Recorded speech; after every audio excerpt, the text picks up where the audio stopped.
ओ media वालों, तुमने इस्लाम को आतंकवाद से जोड़ने के तो बहुत सारे तुमने रास्ते निकाले, कभी कुरान की इन आयतों का मतलब भी तो पब्लिक के सामने बताओ। इस्लाम अगर आतंकवाद का मजहब होता, इस्लाम अगर दहशतगर्दी की तालीम देता, तो कुरान की इन आयतों का क्या मतलब है? अल्लाह कह रहा है वला तक़्तुलुन नफ्सल्लती हर्रमल्लाहु इल्ला बिलहक़्क़ि, जिसको कत्ल करने का आदेश अल्लाह ताला ने नहीं दिया है। किसी निर्दोष, किसी बेकसूर की हत्या करने की इजाज़त नहीं है। और अगर किसी ने किसी को कत्ल किया है, आज तो ज़रा सी बात पे कत्ल हो जाता है। अखबार में खबर आती है 1000 रुपये के लिए, 2000 रुपये के लिए, औरत के सोने की लॉकेट के लिए उसका हत्या कर दिया, उसका कत्ल कर दिया जाता है। इस्लाम का कानून कितना कठोर है इस मामले में। अगर किसी ने किसी को कत्ल कर दिया है तो कातिल को बदले में कत्ल किया जाएगा। इस्लाम में जान के बदले जान है, कत्ल के बदले कत्ल है। अगर आपने किसी को कत्ल किया है तो मकतूल के बदले कातिल को कत्ल किया जाएगा। वमन कुतिल मज़लूमन फ़क़द जअलना लिवलिय्यिही सुल्तानन फ़ला युस्रिफ़ फ़िल क़त्ल इन्नहु कान मंसूरा।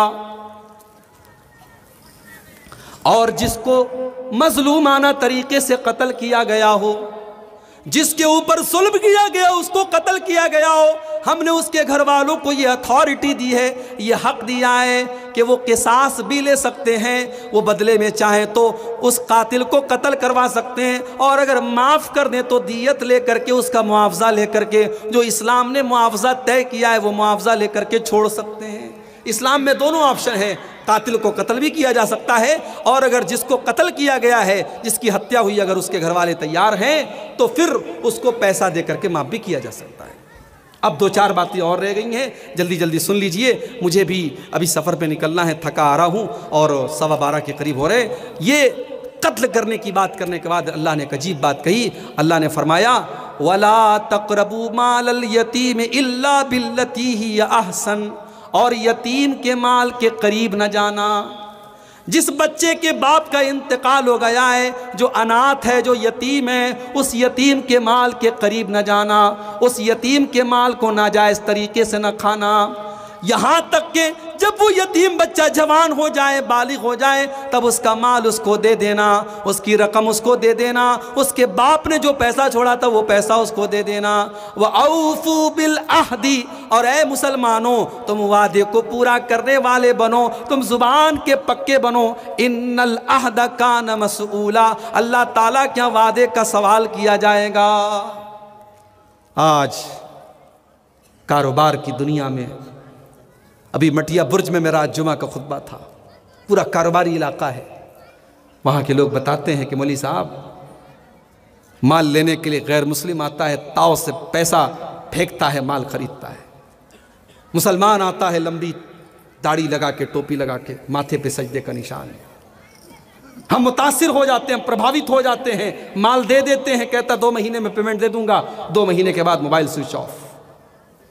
का जितनी बड़ी दाढ़ी है और जितना हुलिये से दीनदार है, उतना ही बड़ा फ्रॉड करता है, और हमको तकलीफ होती है कि हमारा मुसलमान भाई ऐसा करता है।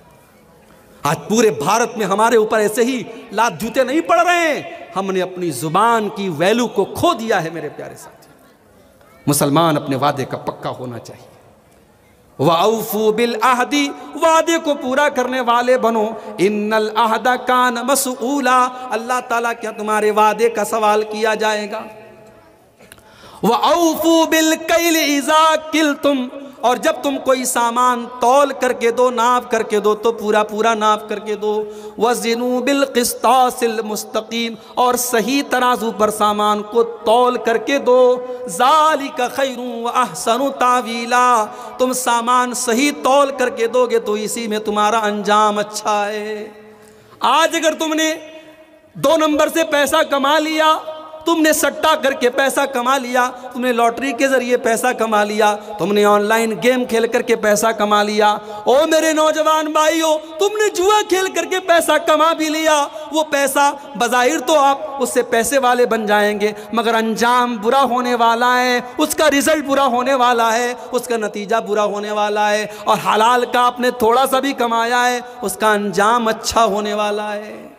حرام کمائی کا انجام اچھا نہیں ہے میرے بھائی، اس لیے حرام سے بچو، بے ایمانی سے بچو، چوری سے بچو۔ اسلام تو وہ دین ہے، اللہ کے نبی مارکیٹ میں جاتے ہیں، ایک صحابی کی اناج کی دکان ہے، غلے کی دکان ہے، غلے کے اندر اللہ کے نبی نے ہاتھ ڈالا، اندر اناج بھیگا ہوا ہے۔ آپ نے کہا یہ بھیگا ہوا اناج کیسا ہے؟ صحابی نے کہا اللہ کے نبی بارش ہو گئی تھی، اناج بھیگ گیا تھا۔ آپ نے کہا اگر اناج بھیگ گیا تھا تم نے بھیگا اناج اندر کیوں رکھا ہے؟ تم تو کسٹمر کو دھوکہ دے رہے ہو، تم تو خریدار کو دھوکہ دے رہے ہو۔ اے میرے صحابی کان کھول کر کے سن لو، من غشنا فلیس منا، جو دھوکہ دھڑی کرتا ہے وہ ہم میں سے نہیں ہے۔ اس لیے دھوکہ دھڑی کرنا، ناپ تول میں کمی کرنا، ڈنڈی مارنا، یہ مسلمان کا شیوا نہیں ہونا چاہیے۔ اللہ نے کہا جب سامان تول کے دو، صحیح ترازو پہ تول کے دو، پورا سامان تول کے دو۔ اس کے بعد فرمایا وَلَا تَقْفُ مَا لَيْسَ لَكَ بِهِ عِلْمٌ، اور اے مسلمانوں تم ایسی چیز کے پیچھے مت پڑو جس کا تم کو علم نہ ہو۔ سوشل میڈیا کا دور ہے، واٹس ایپ کا دور ہے، فیس بک کا دور ہے، یوٹیوب کا دور ہے۔ آپ کے پاس کوئی ویڈیو آیا، آپ کو لگا کہ یار بات تو صحیح ہے، آپ نے پھٹ سے شیئر کر دیا، آپ نے دوستوں کو بھیج دیا، آپ نے فیس بک کے اوپر پھیلا دیا۔ بعد میں پتا چلا کہ آپ نے جو ویڈیو پھیلایا تھا وہ ویڈیو فرضی تھا، وہ جھوٹا تھا، وہ غلط تھا، آپ نے غلط چیز کو پھیلانے کا کام کر دیا۔ کتنے دنگے اور فساد اسی وجہ سے آج ہو چکے ہیں، کتنے شہروں میں خون خرابہ آج اسی وجہ سے ہو چکا ہے۔ اسی لیے اللہ تعالیٰ حکم دے رہا ہے وَلَا تَقْفُ مَا لَيْسَ لَكَ بِهِ عِلْمٌ، جس چیز کی تم کو نالج نہ ہو اس چیز کے پیچھے نہ پڑو۔ إِنَّ السَّمْعَ وَالْبَصَرَ وَالْفُؤَادَ كُلُّ أُولَئِكَ كَانَ عَنْهُ مسؤولا۔ اللہ تعالیٰ کیا تمہیں اپنے کان کا بھی حساب دینا ہے، اپنی آنکھوں کا بھی حساب دینا ہے، اپنے دل کا بھی حساب دینا ہے۔ اور خاص طور سے اگر کوئی دین سے ریلیٹڈ چیز ہے، کوئی قرآن کی آیت ہے، کوئی نبی کی حدیث ہے، تو کسی اچھے عالم سے آپ پہلے کانٹیکٹ کر لیں کہ شیخ صاحب، مولانا صاحب، یہ حدیث میرے پاس آئی ہے، ذرا آپ چیک کر کے بتا دیں کیا یہ حدیث صحیح ہے۔ آپ کو جتنی بھی اچھی وہ بات لگ رہی ہو، جب تک کسی عالم سے کنفرم نہ کر لیں تب تک اس کو فارورڈ اور شیئر نہ کریں۔ اور یوٹیوب پر ہر تقریر کرنے والا اور ہر بیان کرنے والا اس کی لچھے دار باتیں اور اس کی میٹھی باتوں میں نہ آئیں، پہلے پتہ کر لیں وہ عالم صحیح ہے کہ نہیں ہے، وہ اسکالر صحیح ہے کہ نہیں ہے، اس کا عقیدہ صحیح ہے کہ نہیں ہے، اس کا منہج صحیح ہے کہ نہیں ہے، اس کے بعد ہی اس کی ویڈیو کو آگے بڑھائیے۔ یہ اصول یاد رکھیے۔ اللہ نے فرمایا کہ جس چیز کی تمہیں نالج نہ ہو اس کے پیچھے مت پڑو۔ اب اس کے بعد 14ویں چیز وَلَا تَمْشِ فِي الْأَرْضِ مَرَحًا، اور اے مسلمانوں تم زمین میں اکڑ کر کے نہ چلنا، تکبر نہ کرنا، گھمنڈ نہ کرنا۔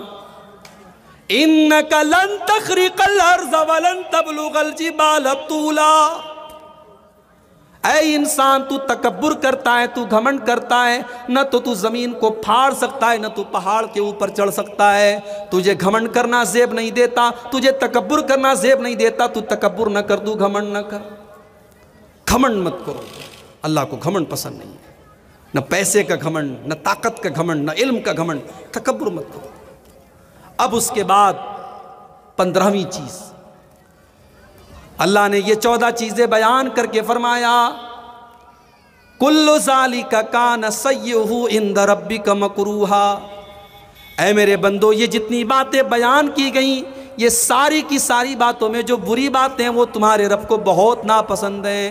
ذَلِكَ مِمَّا أَوْحَى إِلَيْكَ رَبُّكَ مِنَ الْحِكْمَةِ، یہ اللہ تعالیٰ حکمت کی باتیں اپنے نبی کو بتا رہا ہے۔ فَلَا تَجْعَلْ مَعَ اللَّهِ إِلَٰهًا آخَرَ فَتُلْقَىٰ فِي جَهَنَّمَ مَلُومًا مَدْحُورًا، اور 15ویں نصیحت اللہ تعالیٰ یہ کر رہا ہے کہ اے میرے نبی اور اے میرے نبی کے ماننے والوں، تم اللہ کے ساتھ کسی کو شریک نہ کرنا ورنہ تم ذلیل کر کے جہنم میں ڈال دیے جاؤ گے۔ پہلی چیز بھی شرک سے منع کیا اور 15ویں چیز بھی شرک سے منع کیا۔ پتہ یہ چلا کہ اگر آپ کو اصلاح معاشرہ کرنا ہے، سماج کے اندر سدھار کرنا ہے، سماج کو صحیح بنانا ہے، تو سب سے پہلے سماج کا عقیدہ صحیح کرنا پڑے گا۔